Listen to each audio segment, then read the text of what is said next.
Bienvenue dans la grande interview. Nous sommes avec Laurent Lamotte, l'ancien Premier ministre d'Haïti. Monsieur Lamotte, merci d'avoir accepté l'invitation d'RT France. Alors, votre pays fait face à une crise économique, humanitaire, sociale. C'est le pays le plus pauvre du continent américain. Comment vous expliquez cet état de pauvreté? De 1804 à nos jours, seulement 49% des présidents ont pu finir leur mandat. Donc ça fait plus de 51% de présidents n'ont pas fini leur mandat. Ceci, c'est la cause de l'instabilité politique.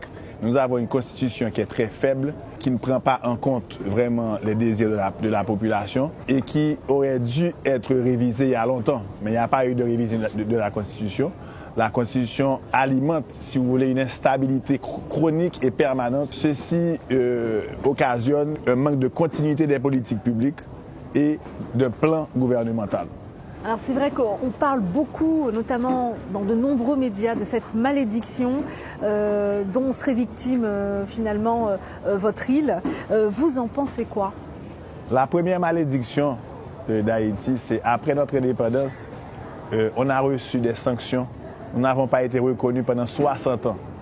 Et notre indépendance nous a coûté plus de 20 milliards de dollars américains, qui représentaient plus que 98% de notre budget.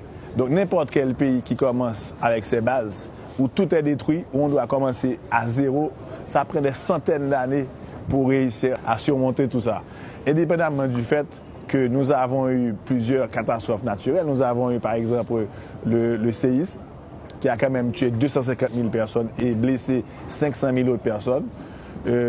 Haïti est justement victime des changements climatiques.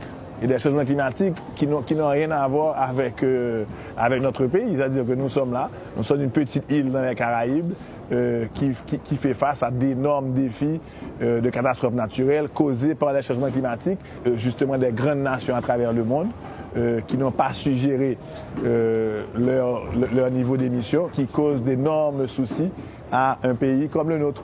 Et dans le même temps, c'est vrai que vu son positionnement géographique stratégique, Haïti dispose d'un énorme potentiel.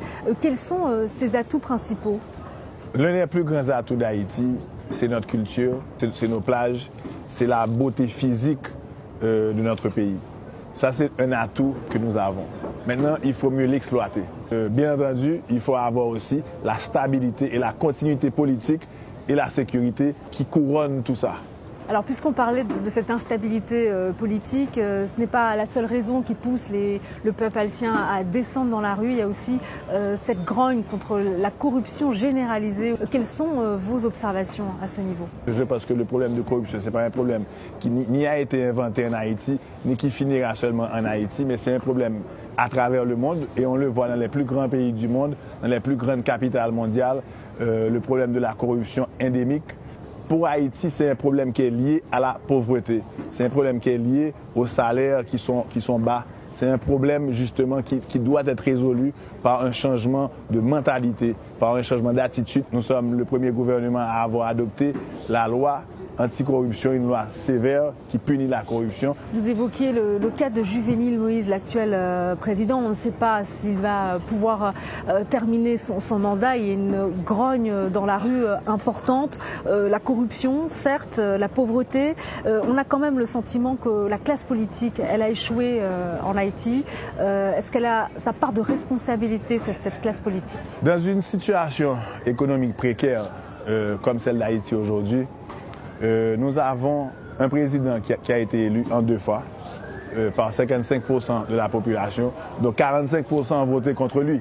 Et aujourd'hui, nous voyons, seulement après 2 ans et demi de mandat, que les mauvais perdants de l'élection présidentielle investissent les rues, profitent de systèmes où les institutions sont faibles, les institutions judiciaires sont faibles, l'institution policière est faible.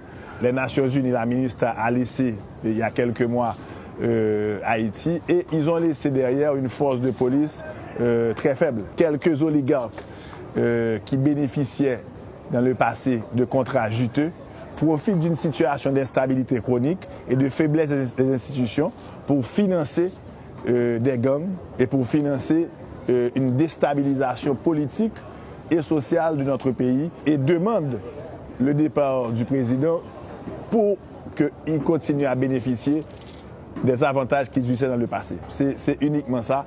On observe donc cette situation très instable, un peu chaotique. Il y a de nombreuses organisations de défense des droits de l'homme qui dénoncent une répression. Que leur répondez-vous? Aujourd'hui, la violence en Haïti est liée principalement à la violence de combat entre gangs. Il n'y a certainement pas de cas d'extrême violence policière. D'ailleurs, la présence policière est parfois très faible.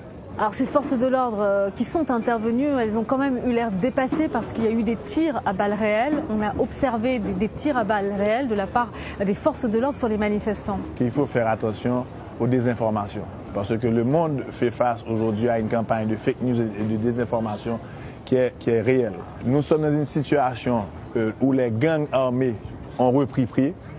Les gangs armés se font la guerre entre eux et créent une confusion énorme. D'ailleurs, j'invite quiconque à aller voir de par eux-mêmes cette pseudo-répression, parce qu'il y a beaucoup plus de fake news que de vraies répressions dans tout ça. Monsieur Lamotte, Haïti est membre observateur de l'Union africaine et lorsque vous étiez vous-même Premier ministre, vous avez beaucoup milité pour que Haïti intègre l'Union africaine, cette organisation. Ce n'a pas été possible pour des raisons géographiques. Vous, quels sont vos arguments justement pour encourager cette intégration au sein de l'organisation panafricaine? Haïti, c'est l'Afrique dans les Caraïbes. Les mœurs sont les mêmes, la population est la même. C'est une population qui a été déplacée d'Afrique pour aller dans les Caraïbes. Nous faisons partie d'une diaspora, une diaspora fière africaine. Quand j'étais Premier ministre, j'ai eu à prendre la parole à l'Union africaine pour justement encourager l'Union africaine à considérer sa diaspora, à prendre en compte qu'il y a des Africains qui ont été déplacés il y a des centaines d'années pour aller à travers le monde, pour prendre en compte justement le désir de ces pays de retrouver leur continent d'origine. Et voilà pourquoi nous avons fait une demande d'intégrer l'Union africaine à part entière, comme membre à part entière. Nous avons les mêmes mœurs, nous avons les mêmes pratiques, les réalités sont similaires. Donc on a beaucoup à apprendre de l'Afrique, il y a quand même 54 pays en Afrique. Et l'Afrique à apprendre d'Haïti. Alors, est-ce que vous allez poursuivre ce lobbying? On est ici dans le cadre des MEDES 2019, on connaît votre proximité avec le Maroc. Est-ce que vous comptez justement sur le royaume chérifien pour vous aider à faire qu'un jour Haïti, pourquoi pas, intègre cette organisation panafricaine? Le royaume du Maroc a été un pays frère. Nous avons d'excellentes relations avec le Maroc. Et certainement, il y a 54 pays en Afrique. Nous comptons